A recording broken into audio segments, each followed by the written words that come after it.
Sir আমার spinal cord injury ছিল। ছাদের থেকে পড়ে গেছিলাম 2012 সালের শেষে। প্রায় দীর্ঘ 9 মাস আমি একভাবে বিছানায় ছিলাম। তো আপনি আমাদের কাছে এসেছিলেন 11 বছর পরে। জি স্যার। তো তাহলে এই 11 বছর আপনি আসলে প্যারালাইজড হন নাই, কিন্তু 9 মাস আপনাকে শুয়ে রাখা হয়েছিল বিছানায়। অপারেশনের আগে ওই যে আমার পায়ের আঙুল ঝিঝি ধরে গেছিল। আর সানের সাথে ঘষা লাগলে কেমন যেন খারাপ ফিল হইতো আর কি। অবশ লাগতো, মানে সেন্সেশনটা কমে গেছে, বোধ পাইতাম না এরকম একটা। তারপরে মাজার ব্যথাও অনেক বেড়ে গেছে। ব্যথার যে কি কষ্ট করছে এই 11 বছর, সেখান থেকে আপনার খোঁজ পেলাম, আপনার কাছে আসলাম, এসে তো আপনি অপারেশন করলেন। আলহামদুলিল্লাহ এখন অনেক অনেক ভালো আছি। আসসালামু আলাইকুম স্যার। ওয়ালাইকুম আসসালাম ওয়া রাহমাতুল্লাহ। ভালো আছেন স্যার? আলহামদুলিল্লাহ।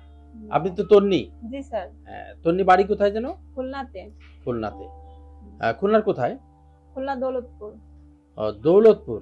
দৌলতপুরে তো আমার বিএল কলেজের অপোজিটে আমাদের দৌলতপুর। দৌলতপুরে তো আমার বন্ধুর বাড়ি আছে, ডক্টর তরিকুল। ও খুলনা মেডিকেলের মানে প্লাস্টিক সার্জারির হেড এবং অ্যাসোসিয়েট প্রফেসর। তো ওইখানেই দৌলতপুরে আপনাদের বাড়ি, না? তো তন্নি, কি কষ্ট নিয়ে আপনি আমাদের কাছে এসেছিলেন যদি একটু বলেন। স্যার আমার স্পাইনাল কর্ড ইনজুরি ছিল। ছাদের থেকে পড়ে গেছিলাম 2012 সালের শেষে। 2012 সনে ছাদ থেকে পড়ে গেছিলেন। তারপরে সেখান থেকে কিভাবে সেটা? ছাদের থেকে এমনি আমরা চাঁদ দেখতে গেছিলাম রোজার ঈদের আগের দিন। হঠাৎ করে আমরা অনেক ভাই বোনই ছিলাম ওইখানে, হঠাৎ করে আমি পড়ে যাই, একটা অ্যাক্সিডেন্ট। তারপরে সেখান থেকে আমাকে হসপিটালে নিয়ে যাওয়া হলো, অনেক ট্রিটমেন্ট হলো। তারপরে 9 মাস, প্রায় দীর্ঘ 9 মাস আমি একভাবে বিছানায় ছিলাম। আপনার কি পা মানে শরীরের নিচের অংশ কি অবশ হয়ে গেছিল? না, কি কোনো অবশ হয়নি, কিন্তু পেশাব পায়খানা বন্ধ হয়েছিল কিনা? না, কিছুই হয়নি। কিন্তু আমাকে অপারেশনের কথা বলছিল, কিন্তু আমার গার্ডিয়ান দেশে না থাকার কারণে আমার অপারেশনটা করা হয়নি। তা যেই স্যার দেখছিল সে আবার 9 মাস পরে যে আমাকে আবার আস্তে আস্তে হাঁটায়। তখন দেখতেছি যে আমার হাঁটা চলা আমি সবই করতে পারছি। তখন থেকে আমি আমার লেখাপড়াও স্টার্ট করছি, সবকিছুই করলাম। এখন ভাবলাম আপনি যে কোথায় পড়তেন? এই খুলনাতে বিবিএ করছি, জগন্নাথে এমবিএ শেষ করতে পারিনি। এমবিএ করতেছিলেন, এই এমবিএ চলা অবস্থায় আপনার অ্যাক্সিডেন্টটা হয়। তারপরে এখন সেখান থেকে আপনার খোঁজ পেলাম, আপনার কাছে আসলাম, এসে তো আপনি অপারেশন করলেন। আলহামদুলিল্লাহ এখন অনেক অনেক ভালো আছি। আচ্ছা, তার মানে আমরা স্পাইনাল কর্ডের ইনজুরির রোগী সাধারণত আমরা তো সঙ্গে সঙ্গে অপারেশন করি, কিন্তু আপনি আমাদের কাছে এসেছিলেন 11 বছর পরে। জি স্যার। হ্যাঁ, এটা একটা ব্যতিক্রমী ঘটনা। তো তাহলে এই 11 বছর আপনি আসলে প্যারালাইজড হন নাই, কিন্তু 9 মাস আপনাকে শুয়ে রাখা হয়েছিল বিছানায়। এরপর আপনাকে আস্তে আস্তে সাপোর্ট দিয়ে হাঁটানো হয়েছে, তাই না?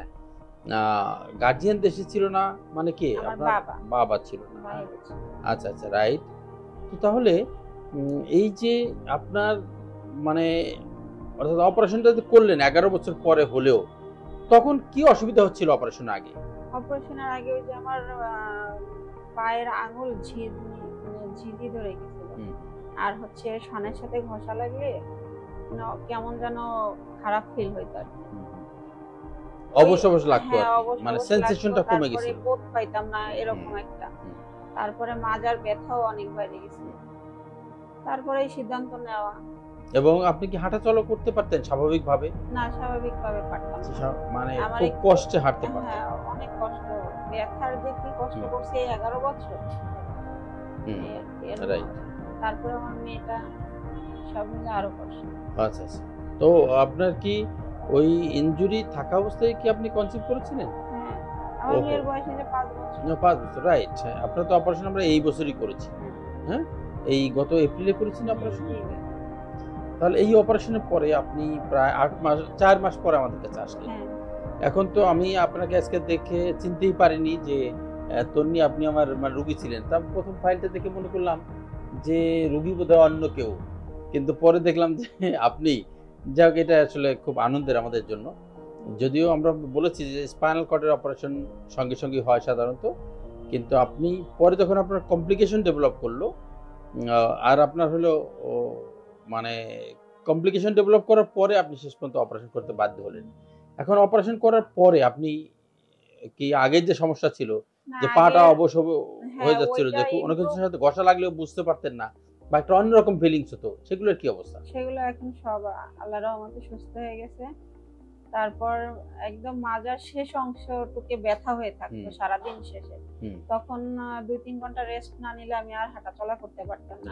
সেটা এখনো মানে আমি ফিলই করি। আলহামদুলিল্লাহ, আলহামদুলিল্লাহ। তাহলে 11 বছর অপারেশন না করে আপনাকে আসলে নিদারুণ কষ্ট করতে হয়েছে, তাই না?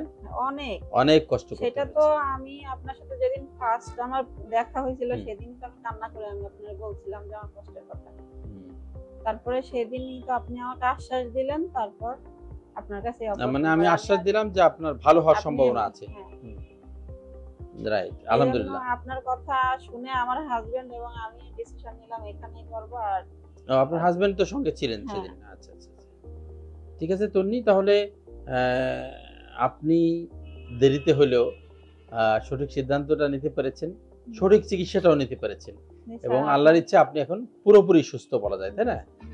তো তাহলে আপনার জন্য আমাদের অনেক শুভকামনা, এবং আপনিও আমাদের একটা উদাহরণ, অন্যরকম উদাহরণ। তো এরকম মানে প্রিয় দর্শক, এই আমাদের এই বোন তন্নি খুলনা থেকে এসেছে, খুলনা দৌলতপুর, এবং উনি লাস্টলি আমাদের জগন্নাথ বিশ্ববিদ্যালয়ে উনি পড়াশোনা করতেন MBA-তে। তো এর মধ্যে উনি 11 বছর আগে ইনজুরি হয়েছিলেন, কিন্তু সেই নিদারুণ ব্যথা নিয়ে উনি কিন্তু মানে কষ্ট করেছেন। এর মধ্যে ওইটা নিয়ে উনি বিয়ে শাদীও করেছেন, এবং উনি যাই হোক ইচ্ছাই হোক অনিচ্ছাই হোক কনসিভও করেছেন, এবং প্রেগনেন্সির শেষ দিনগুলোতে ওনার নিশ্চয়ই অনেক কষ্ট হয়েছে। তো পরে যখন আরো ফার্দার কমপ্লিকেশন ডেভেলপ করলো, যে ওনার পা অবশ হতে লাগলো, ঝিনঝিন করতে লাগলো, যে কোনো কিছুর সাথে ঘষা লাগলেও ওনার ফিলিংসটা অন্যরকম হতে লাগলো, তখন ওনারা আমার কাছে আসলেন, এবং আমি ওনাদেরকে অপারেশনের সিদ্ধান্ত দিলাম, এবং আমরা মাত্র 4 মাস আগে ওনার অপারেশন করেছি। আল্লাহর ইচ্ছায় উনি পুরোপুরি সুস্থ। তো স্পাইনাল কর্ডের ইনজুরি সাধারণত জাংশনাল পার্টে হয়, যেমন এটা হয়তো লাম্বার 1 অথবা ডরসাল 12 মানে D12, এই 2 লেভেলে সাধারণত হয়।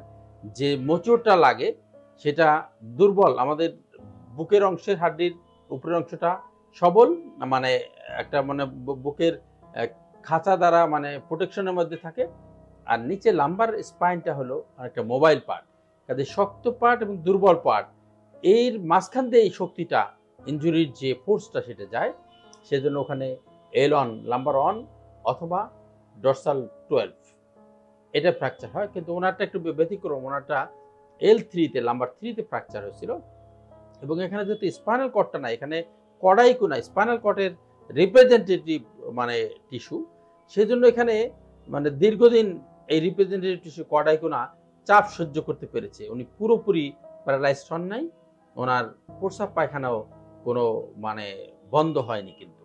কিন্তু যদি স্পাইনাল কর্ডের উপরের দিকে হতো, তাহলে ওইখানে কিন্তু আমাদের পেশাব পায়খানার ফাংশনকেও মানে ক্ষতিগ্রস্ত করে, এবং স্পাইনাল কর্ডের মেইন টিস্যু ওখানে থাকে, যার ফলে রোগীর 2 পা অবশ হয়ে যায়।